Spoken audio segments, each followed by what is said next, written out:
யஜ்ஞ சம்ரட்சணம், வேள்விகளை காப்பாற்ற வேண்டும் என்பதற்காக விஸ்வாமித்திர முனிவர் அந்த தசரதனிடத்திலே வந்தார்.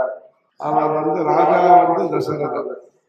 அவர்தான் நல்ல பலத்துடன் இருக்கிறார், அதிகாரத்திலே இருக்கிறார், எல்லாம் இருக்கிறார். ஆனா அவர்கிட்ட கேட்டது ராமர அனுப்புங்க என்னோட கேட்டார்.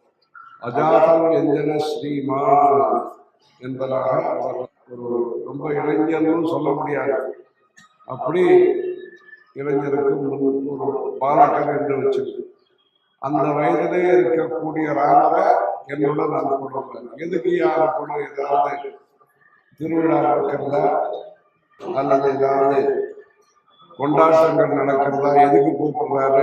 பையனை அனுப்பிச்சு வைக்கணும்னு சொன்னா எதுக்கு அனுப்புறாருன்னா உற்சவமா இல்லை, அங்கே ஏதோ ராட்சசர்கள் இருக்கிறார்கள், தாட்டகை இருக்கிறார், இவர்களால் நாங்கள் செய்யக்கூடிய வேள்வி யாகங்களுக்கு விக்னம் ஏற்படுகிறது, இடையூறு ஏற்படுகிறது, தடை ஏற்படுகிறது. ஆகவே அதையெல்லாம் நிவர்த்தி செய்வதற்கு உங்களுடைய மகனான ராமரை என்னுடன் அனுப்பவும் என்று அவர் கொஞ்சம் தயங்கினார் அப்பா. அதே சமயத்தில் விஸ்வாமித்திரருக்கு கொஞ்சம் பயம், அவர் ஏதாவது சாபம் கொடுத்துருவரோ கோயிச்சுக்கிறோ அப்படின்னு சொல்லி ஒரு பக்கம் பயம், மரியாதை, அவர் சொல்றது திட்ட முடியாது. வசிஷ்டன் சொன்னார், நீங்க பயப்படாதீங்க, உங்க பிள்ளைய ராமரை அனுப்பி வைக்கலாம் என்று சொன்னார்.